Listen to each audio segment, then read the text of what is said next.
Mencari pesugihan sejatinya bukan cerita baru. Di seluruh tanah air tersebar banyak tempat yang diyakini sebagai tempat mencari kekayaan secara gaib. Tapi di makam Roro Mendut, Gunung Kemukus, dan ritual Nyi Blorong memiliki syarat yang berbeda. Para pencari pesugihan diwajibkan melakukan hubungan badan dengan pasangan yang bukan pasangan resmi. Lantas, seperti apa ritual seks di makam Roro Mendut? Benarkah di Gunung Kemukus ritual seks telah berubah menjadi bisnis prostitusi? Bagaimana dengan ritual persenggamaan dengan Nyi Blorong? Jangan dulu berlalu, masih akan banyak keganjilan terjadi di sini. Dan jangan lupa subscribe, like, share, dan komen agar tak ada yang terasa ganjil di sekitar Anda.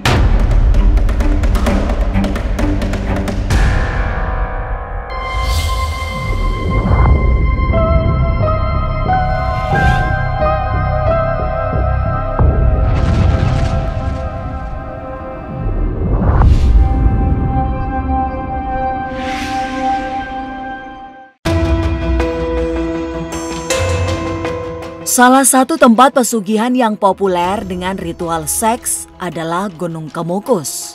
Di tempat ini, mereka yang mencari pesugihan harus melakukan ritual seks hingga 7 kali dalam kurun waktu berbeda. Memang agak misterius, sebab Gunung Kemukus adalah pusara Pangeran Samudra yang disakralkan. Ageng Kiwi yang mengaku memiliki pusaka dari sang pangeran justru menampik bahwa ritual seks berasal dari era Pangeran Samudra yang konon menjalani cinta terlarang hingga diburu semua prajurit. Sampai di Gunung Kemukus itu ceritanya mereka melakukan hubungan badan. Nah, pas melakukan hubungan badan tertangkaplah oleh prajurit ayahnya ini. Jadi sebelum dia menuntaskan hubungan badan ini, akhirnya dibunuh oleh para prajurit daripada kerajaan ayahnya ini. Lalu sebelum mati, ya, si Pangeran Samudra itu sempat berucap atau dia bersumpah mengatakan, siapapun yang datang ke sini meneruskan hubungan badan ini, saya akan memberikan berkah, gitu loh. Jadi berkah merupakan kekayaan, sukses, mungkin jabatan apa seperti itu. Kebetulan saya punya pusakanya Pangeran Samudro ya. Jadi hodamnya saya juga bisa berkomunikasi bahwa Pangeran Samudro ini adalah pangeran yang sangat sakti, tampan, dan digdaya yang sangat luar biasa dan dicintai oleh para bidadari dan ratu kayangan, kasarnya seperti itu, saking saktinya gitu kan. Nah, tidak mungkin sih ya, karena beliau itu adalah seorang gaib yang suci.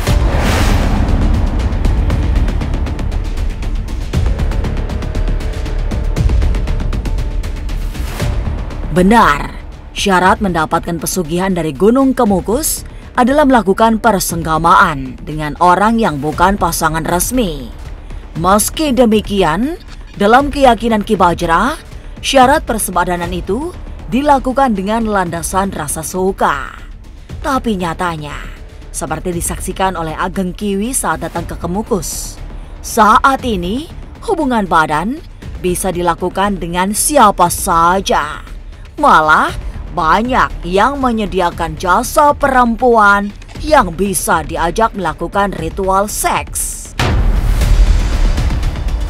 Saya juga sempat berkunjung ke Kemukus sana, tapi saya tidak meminta kekayaan, tapi saya benar-benar tulus memberikan doa kepada Pangeran Samudra dan Dewi Trowulan. Suasana di sana itu, jadi di atas itu memang ada makam ya, ada makamnya Pangeran Samudro di situ. Dan terus kalau kita turun ke bawah itu sudah ada warung kayak gitu kan suasananya, dan di situ ada banyak hutan, bukan pohon besar, banyak pohon kayak gitu. Jadi memang tempatnya itu pas banget kalau untuk melakukan wik-wik. Jadi untuk pesugihan yang berbasis hubungan seksual di Gunung Kemukus itu pada dasarnya memang benar adanya. Tapi yang saya yakini dan saya tahu benar, ini harus dilakukan bersama pasangan yang memang ada rasa. Jadi nggak bisa sembarangan. Dulu hubungan badan itu dilakukan sesama penziarah. Lalu kalau yang ketemu perempuan dengan laki-laki di situ, walaupun mereka sudah statusnya suami istri, mereka melakukan hubungan badan di situ. Nah, siapapun setelah pulang dari situ usahanya maju, harus membantu pasangan hidup dia.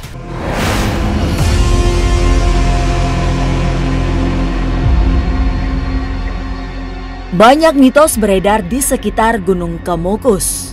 Salah satunya keyakinan bahwa melakukan hubungan badan di tempat ini jauh lebih bergairah. Tapi memang menurut Ki Bajra, pasangan yang melakukan hubungan badan sebagai syarat pesugihan harus didasari perasaan sayang, sehingga tidak bisa dilakukan dengan sembarangan orang. Tapi adakah tumbal yang harus disiapkan dalam ritual pesugihan Gunung Kemukus? Enggak, kalau buat tumbalnya mah enggak. Paling ya kalau sudah itu ya jatuh lagi paling. Yang aslinya ya sesuai pakem, itu baik lagi harusnya memang benar-benar punya konsen, punya rasa, punya perasaan. Ibaratnya nggak cuman orang-orangnya ONS doang, tapi ya bisa dibilang seperti ya pacaran. Satu, orang ini punya perasaan. Kedua, punya tujuan yang sama, yaitu untuk apa? Untuk mendapatkan kekayaan. Konon nih kata teman saya ini, mereka lebih bergairah gitu ya, maksudnya dibanding dengan istrinya sendiri.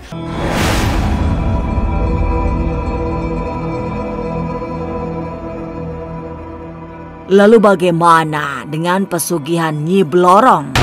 Benarkah harus bersebadanan dengan wanita bertubuh ular?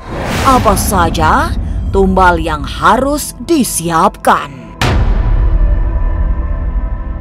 Jangan kemana-mana, tetap subscribe, like, share, dan komen agar tak ada yang terasa ganjil di sekitar Anda.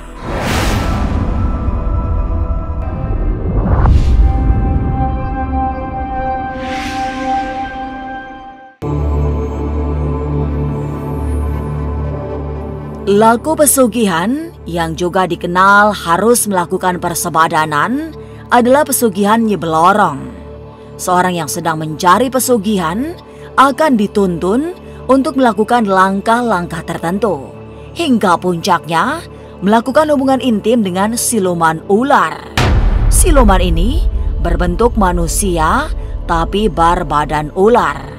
Ada yang meyakini sosok manusia ular itu adalah pengawal Nyi Blorong. Tapi sebagian orang mempercayai bahwa yang datang untuk melakukan persenggamaan adalah Nyi Blorong sendiri. Untuk pesugihan yang menuju jalur Mak Blorong, di sini yang perlu diketahui adalah bukan berhubungan seksual dengan Mak Blorongnya sendiri, tapi dengan dayang-dayangnya yang memang juga berbentuk wanita setengah ular.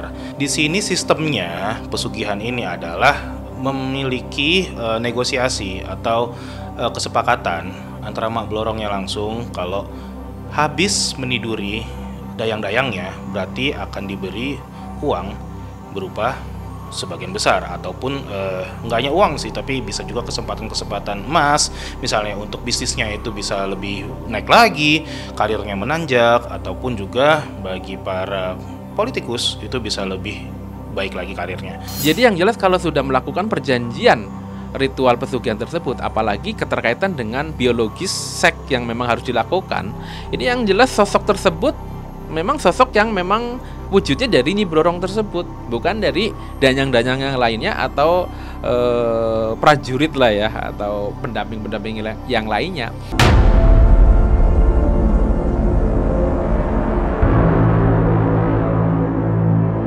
Pesugihan Nyi Blorong termasuk yang paling ekstrim.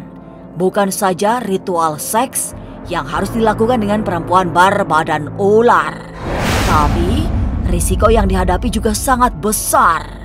Dibutuhkan kesiapan mental agar tidak mental. Sebab apabila terjadi kegagalan, justru pelaku pesugihan akan menjadi tumbal Nyi Blorong. Tapi apa saja tumbal pesugihan Mak Blorong itu? Yang dikorbankan pun juga akan semakin besar. Contoh, pasti yang diambil yang paling disayang. Misal, ya biasanya sih keturunan ya. Misalkan anaknya atau misalkan karyawannya yang biasa tuh. Kalau tidak mengambil nyawa, menurut pemahaman saya itu bukan pesugihan. Tapi kalau sudah ada tumbal, sudah ada nyawa, walaupun itu hanya ayam cemani atau misalkan kambing, domba ataupun sapi, itu sudah termasuk pesugihan. Antara kita, misalkan ini contohnya si A melakukan ritual untuk pesugihan dan mengarah tempatnya itu di tempat pesugihan Nyi Blorong. Ini yang jelas sudah harus siap dan sudah harus memiliki mental baja atau mental yang kuat. Karena di sini jika misalkan gagal, ini fatal. Karena kekuatan magis Nyi Blorong ini sangat kuat ya. Jadi jika di situ sudah tertanda tangani, ada kesepakatan kontrak dengan beliau, ini yang harus dilakukan oleh yang melakukan pesugihan ini harus melakukan. Contohnya seks itu salah satu syarat yang utama. Jika tidak mau, ini malah justru akan menjadi tumbal beliau.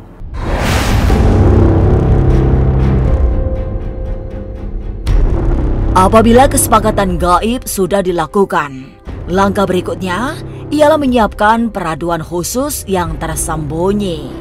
Di dalam ruangan itulah ritual persenggamaan dengan siluman ular terjadi. Setelah pergumulan usai, pelaku pesugihan tinggal menunggu reaksi yang kemudian terjadi.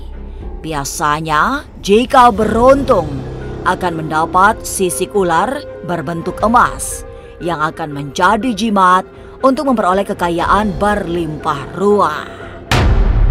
Di sini nanti akan ditinggal sendirian si pelaku pesugihannya ini ya.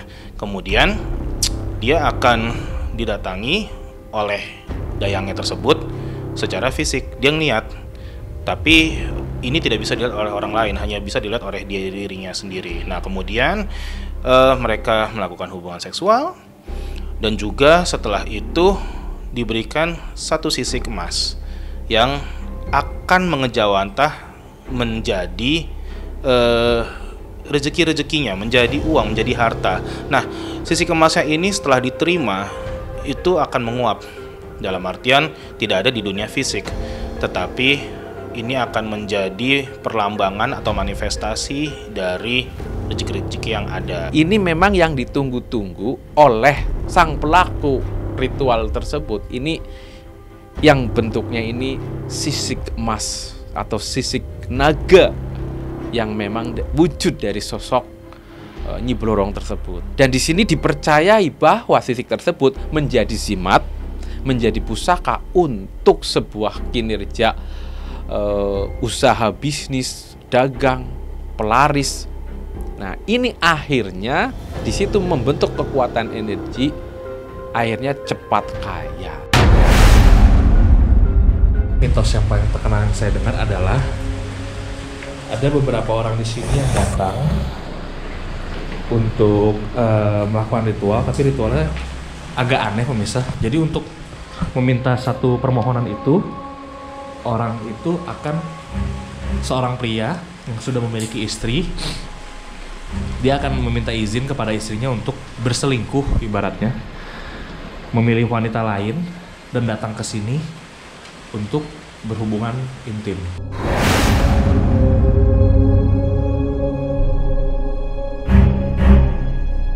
Makam Roro Mendut atau yang diyakini sebagai tempat peristirahatan terakhir Roro Mendut kini berubah menjadi tempat mencari pesugihan. Banyak orang datang dengan tujuan mendapat kekayaan secara tiba-tiba. Konon, salah satu syarat utama yang harus dilakukan adalah melakukan persetubuhan.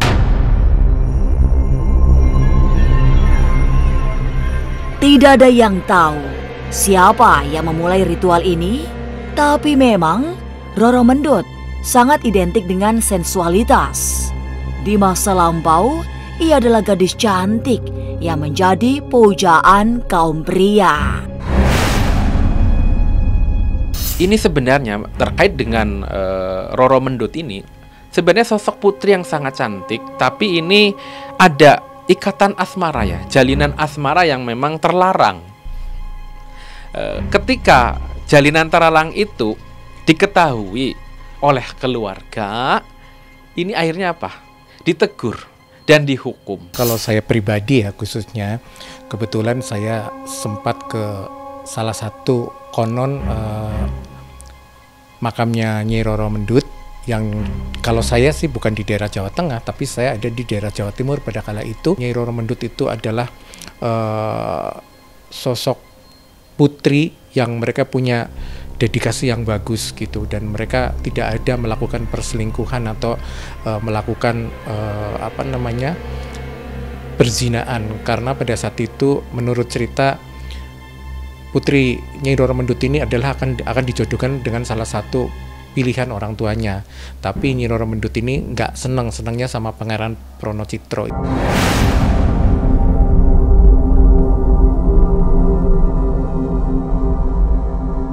Ritual seks di tempat yang dipercaya sebagai pusara Roro Mendut menjadi syarat utama. Harus dilakukan agar permintaan kekayaan bisa dikabulkan. Itu jika ritual yang dipersembahkan dianggap lulus. Biasanya mereka melakukan perzinahan dengan istri orang atau suami orang, harus dilakukan seperti itu. Nanti mereka memohon agar diberikan kekayaan yang melimpah kayak gitu. Biasanya seperti itu. Apabila nanti lulus sesuai dengan apa yang sudah diomongkan oleh kunci gitu ya, juru kunci maksudnya, itu nanti mereka akan mengalami kekayaan, entah itu dari mana, entah mungkin suruh berjualan, entah mungkin suruh melakukan dagang dan lain-lain. Jadi uang itu melalui hal-hal yang seperti itu mungkin nanti jadi laris banget seperti itu. Ini sama keterkaitannya, harus melakukan hubungan seks, hubungan badan yang harus dilakukan untuk mendapatkan suatu bentuk kejayaan atau kesuksesan atau kekayaan.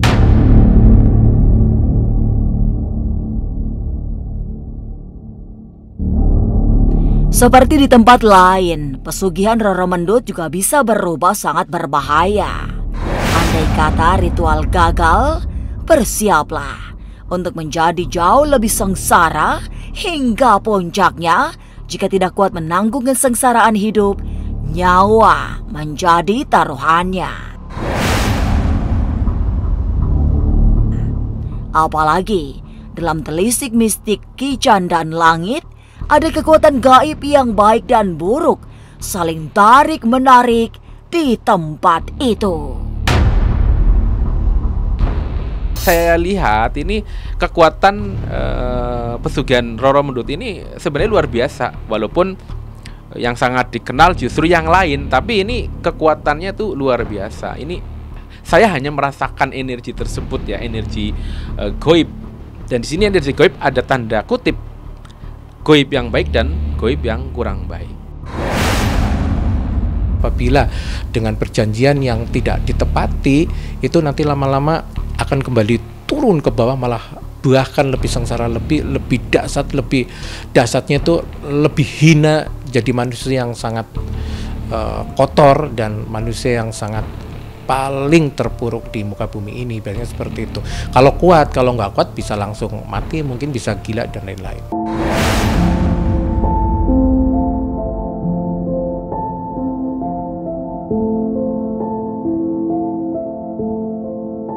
Mendapatkan kekayaan secara sesat lewat pesugihan, apapun dalihnya, tetap saja sebuah kesalahan.